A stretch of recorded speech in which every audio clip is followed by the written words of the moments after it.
안녕하세요. 미국 주식을 사랑하는 미주달입니다. 일단 지금 10년물 금리가 많이 떨어지고 있어요. 10년물 금리는 장기 금리라고도 생각을 해야 되는데요. 10년물 마이너스 2년물 금리가 보통 장단기 금리차고 이게 경기라고 설명드렸어요. 근데 지금 10년물 금리가 계속 내려간다라는 거는 2년물 금리도 계속 내려가고 있어요. 이렇게 경기가 안 좋아진다라는 거죠. 그리고 10년물 금리는 실물 경제라고 설명을 드렸어요, 제가. 근데 10년물 금리가 계속 내려간다라는 이유는 실물 경제가 별로 좋지 않다라는 거예요. 떨어지는 원인에 대해서 몇 가지 이유를 들자면, 일단 델타 변이 바이러스로 인해서 어떻게 되고 있죠? 델타 변이 바이러스가 확산되니까 당연히 채권으로 수요가 몰리겠죠. 그 다음에 지금 미국 재무부에서 채권 발행량을 줄이고 있죠. 그리고 지금 연준에서는 매달 1200억 달러의 채권을 사주고 있어요. 또한 지금 부양책, 다음 부양책이 어쨌든 타진은 될 것 같아요. 근데 중요한 건 아직도 불확실성이 있다라는 거죠. 예. 그리고 마지막으로는 외국인들의 채권 수요가 만만치가 않아요. 그만큼 지금 미국의 10년물 금리는 다른 나라에 비해서 매력적이에요. 예. 그렇기 때문에 외국인들의 지금 수요도 만만치 않기 때문에 계속 금리가 떨어지고 있어요. 또한 더 중요한 거는 지금 금리 인상은 확실히 늦어진다고 시장에서는 생각을 하는 것 같습니다.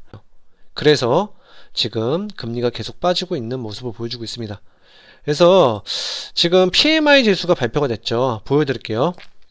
네, 지금 보면 어저께 제조업 구매자 지수가 발표가 됐죠. 지금 낮게 발표됐어요. 예측한 것보다. 그리고 계속 4월달 이후로 계속 내려가고 있어요. 이 말뜻은 뭘까요? 잘 보세요. 지금 부양책 때문에 소비는 늘었죠. 12월 달에 뭐가 있었죠? 트럼프에 9천억 달러 있었죠. 개인한테 얼마씩 꽂아줬죠? 600달러씩 꽂아줬죠. 그 다음에 3월 달에는 조 바이든의 1.9조 달러가 있었죠. 네. 그때 개인당 얼마씩 줬죠?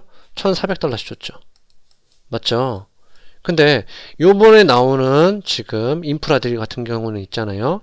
지금 일자리 교육을 하는 지금 부양책이죠. 단기적으로는 지금 뭔가 민간 소비를 늘진 않잖아요. 어쨌든 교육을 시켜서 지금 임금 상승을 노려볼 수는 있겠지만 지금 장기적으로 바라봐야겠죠. 결국에 이 부양책도 줄어들고 있죠. 간단하게만 설명드리자면 맨 처음에는 2.25조였죠. 근데 이게 1.7조로 바뀌었고 그 다음에 1.2조로 바뀌었죠. 그 다음에 지금 나오는 거는 1조죠. 예. 그만큼 지금 부양책 규모가 줄 수밖에 없죠. 왜 그런지는 알고 계시죠? 이 부양책을 하기 위해서는 그만큼 세금을 걷어야 돼요. 그래서 뭐 자본이득세라든지 법인세 인상이라든지 아직까지 난항에 겪고 있죠. 예.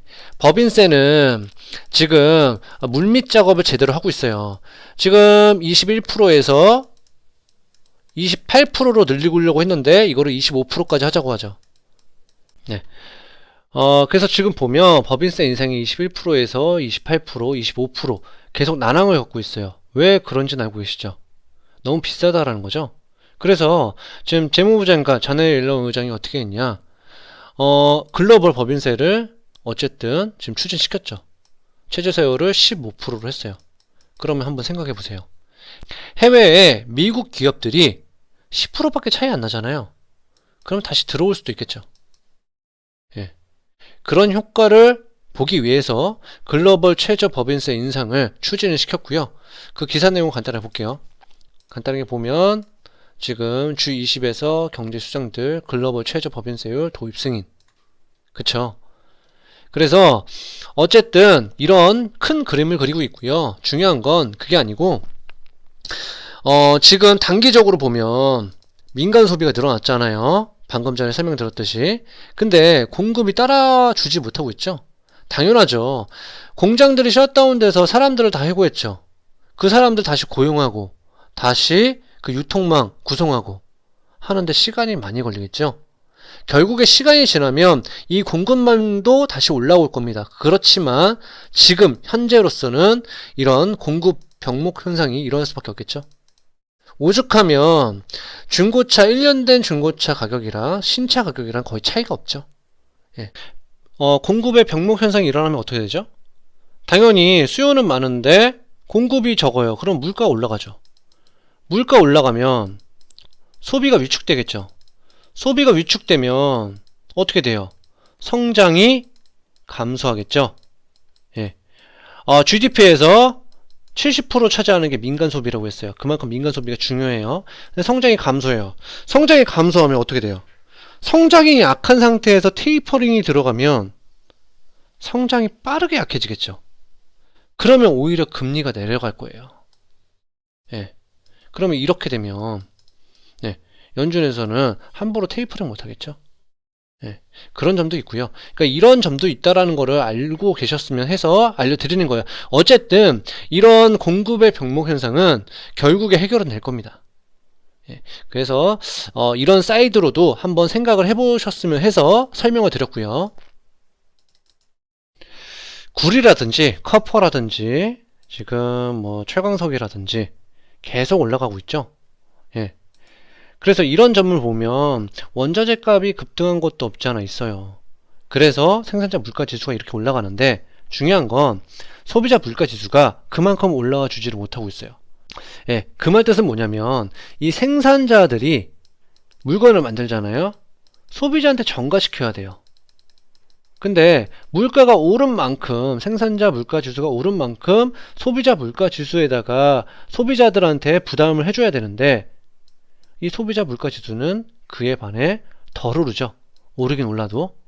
그러면 이렇게 되면 어떻게 돼요? 손해는 기업들이 가져가죠. 그러면 기업들의 마진이 줄어들게 되고 주가는 내려갈 수밖에 없겠죠. 가령 예를 들어서 한번 생각을 해보세요. 만약에 여러분들의 책상을 만든다고 해볼게요. 책상이 300원이라고 해요. 만드는데. 근데 지금은 만드는데 한 400원 됐어요. 예? 물가가 올라가서. 근데 지금 현재 소비자 물가 지수는 이게 만약에 500원이라 할게요. 예, 500원인데 이게 소비자 물가 지수는 550원 됐어요. 그럼 무슨 말이냐? 소비자 물가 지수는 50원 올랐는데 생산자 물가 지수는 100원 올랐죠. 그만큼 순이익이 줄겠죠. 기업들의. 그렇기 때문에 기업들의 주가가 떨어질 수밖에 없고 그러면 별로 안 좋은 사이클이 되겠죠. 그래서 그 점에 대해서 설명을 드리기 위해서 지금 이렇게 소비자 물가 지수랑 생산자 물가 지수에 대해서 설명드렸고요.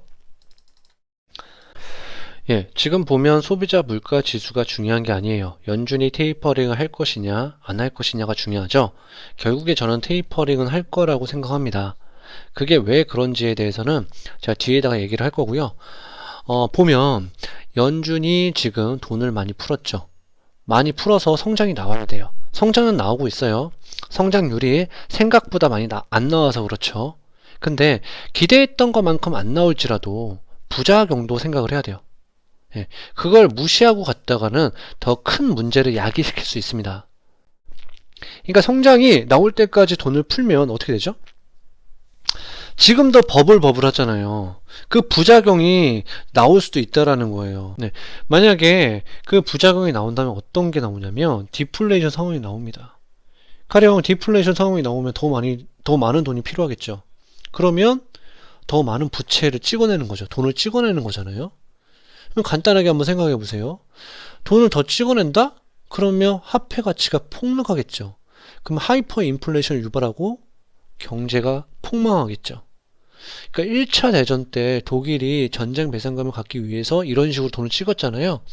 그런 것들을 안 일어나기 위해서는 미리미리 테이퍼링이라든지 금리 인상은 필요하다라고 저는 생각합니다. 그렇기 때문에 테이퍼링은 있을 수밖에 없어요. 왜 그러냐? 한번 보여드릴게요. 지금 연준에서 스탠딩 레포를 한다고 했죠. 스탠딩은 연준이고 레포는 담보대출이라고 했어요. 채권 트레이더들이 한번 생각해 보세요. 테이퍼링 한대요. 연준에서. 그럼 어떻게 할 것 같아요? 채권 다 던지겠죠. 채권 던지면 채권 금리 어떻게 되죠? 올라가죠. 그럼 채권 수요도 없죠. 그러면 어떻게 되죠? 연준이 바라는 상황이 아니죠. 가뜩이나 지금 빚도 많은데 채권 안 사면 수요가 없으면 안 되잖아요. 그렇기 때문에 스탠딩 레포를 하는 겁니다. 채권 트레이더들은 보세요. 연준이 담보대출 해주는 거예요. 채권을 두고. 그러면 여기서 중요한 건 지금 채권 트레이더들은 10년물 채권을 가지고 있어요. 10년 동안 현금이 묶이는 거죠. 예. 근데 여기서 현금까지도 준대요.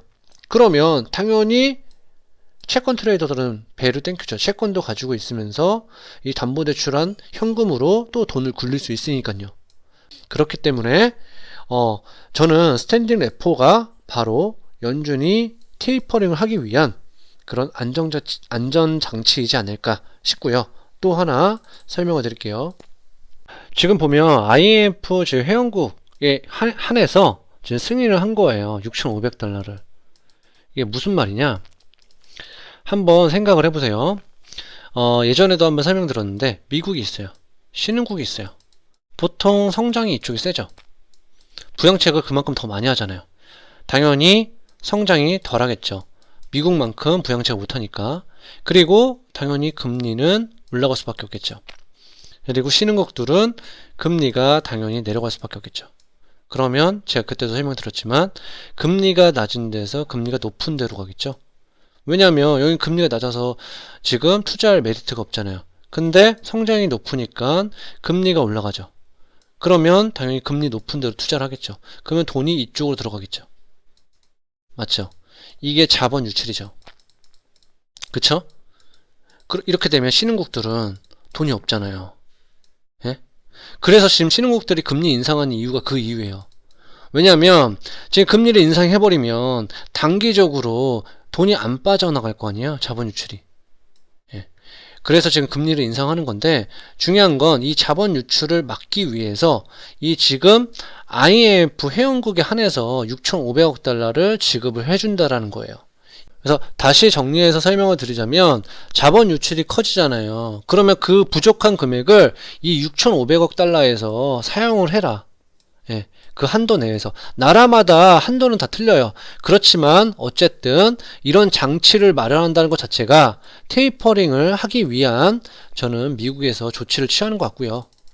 예, 그래서 이런 이유들을 보면 연준이 말하는 것처럼 지금 보여드릴게요. 기사 내용을. 연준 이사 고용지표 좋으면 10월부터 테이퍼링 예상 이렇게 얘기해주고 있죠. 크리스토퍼 윌러가 연준 이사가 이렇게 얘기를 해주고 있어요. 그래서 전 어느 정도 이 말이 맞다라고 생각을 하고 있습니다. 예. 그렇기 때문에 여러분들이 잘 시장을 좀 확인을 해주셨으면 좋을 것 같고요. 금리라든지 고용이라든지 그 다음에 물가라든지 연준의 정책들을 잘 확인하면 좋을 것 같습니다. 또한 제 스마트머니라든지 덤머니가 교차 중에 있죠. 예, 이러면 제가 뭐라고 했죠? 스마트머니는 기관들의 돈, 덤머니는 개인들의 돈이에요. 근데 이렇게 스마트머니가 올라가고 덤머니가 내려갈 때 항상 방어적으로 생각을 하셔야 돼요. 지금 보면 다 하락하고 있죠. 여기도 마찬가지로 스마트머니가 올라가고 덤머니가 내려가니까 하락을 하죠. 근데 지금도 스마트머니, 덤머니가 교차를 했고 그만큼 조심을 해야겠다라는 시그널을 보여주고 있죠. 그래서 지금 이런 시그널을 무시하고 갔다가 저도 손해를 많이 봤기 때문에 여러분들도 이런 시그널들을 잘 참고해 주셨으면 좋을 것 같고요. 네, 그 다음에 제가 보여드린 지표 있죠. 항상 지금 맥클라렌 지금 인디케이터를 보면 아직도 네거티브해요. 여기서 보면 항상 지금 1월달, 2월달, 3월달, 4월달, 5월달, 5월달에도 많이 하락을 했는데 그때도 지금 파저티브 했습니다. 근데 지금 아직도 네거티브 하죠. 그만큼 지금은 조심을 할 때라고 저는 생각이 들고요. 이런 인디케이터들을 보면요. 또한 계속 설명을 드렸는데 뉴욕에 지금 주식의 개수들을 전부 보여주고 있어요. 근데 거래량은 계속 줄어들고 있죠. 예. 이런 점들은 제가 뭐라고 했죠? 거래량 없이는 주가는 올라가지 않습니다. 그만큼 거래량이 중요하기 때문에 저는 지금 보고 있고요. 또한 지금 올라가는 주식의 개수와 내려가는 주식의 개수가 있는데 하방을 틀었죠. 네, 그만큼 기울기가 하방을 틀었다라는 거는 내려간 주식의 개수가 더 많다라는 거죠. 예, 그런 것들을 보여드리기 때문에 지금 설명을 드렸고요. 그리고 지금 몇 가지 기업들을 한번 볼 건데요. 일단 제가 관심 있는 아마존이랑 그 다음 페이팔을 한번 볼게요. 지금 아마존이나 페이팔이 많이 떨어졌잖아요. 한번 보여드릴게요. 저는 아마존은 아직 안 들어갔어요. 지금 아마존이 좋은 구간은 맞아요. 지금 이 채널 안에서 지금 며칠이 있었냐? 거의 지금 1년 가까이 있었죠? 337일. 예. 이 채널 안에서 지금 3,400불에서 2,900불 사이를 337일 동안 있었습니다. 예. 그래서 매우 메리트 있는 구간이라고 생각들어요. 지금 현재 구간은. 그래서 이거를 제가 피보나치로 그려놨는데 한번 보여드릴게요.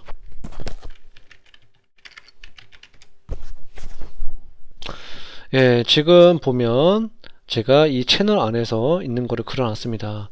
지금 여기서 떨어지면 3,200불까지는 갈 것 같아요. 그러면 저는 이때부터 1차로 매수할 것 같아요. 예, 이거를 200일선으로 보면 지금 200일선은 3,247불이잖아요. 그 다음에 이 피보나치로 보면 3,274죠. 예. 그래서 이 구간에서 한번 1차 매수할 거고요. 그래서 저만의 개인적인 생각이니까 참고만 해주세요. 어쨌든 이 피보나치 되돌림 선은 황금 비율이라고 하죠. 그만큼 퍼센테이지에 맞게 기관들의 컴퓨터가 매수를 하기 때문에 어느 정도 저는 정확하다라고 생각합니다. 저항선과 지지선만 있다면 여기 보시면 저항받고 내려가죠. 예, 지지받고 올라가죠. 그다음 지지받고 올라가죠. 예, 저항받고 내려가죠. 예, 이런 식으로 보면 되기 때문에 여기도 지지받고 올라가죠. 근데 지금은 여기까지 내려왔죠. 그러면 전 일단 1차 매수는 여기서 할 예정이고요. 이런 식으로 피보나치 되돌림 선을 이용하시면 될 것 같아요. 그리고 지금 뭐 RSI라든지 이런 것들을 잘 이용하시면 좋겠죠. 부조지표를. 그 다음에 페이팔도 볼게요.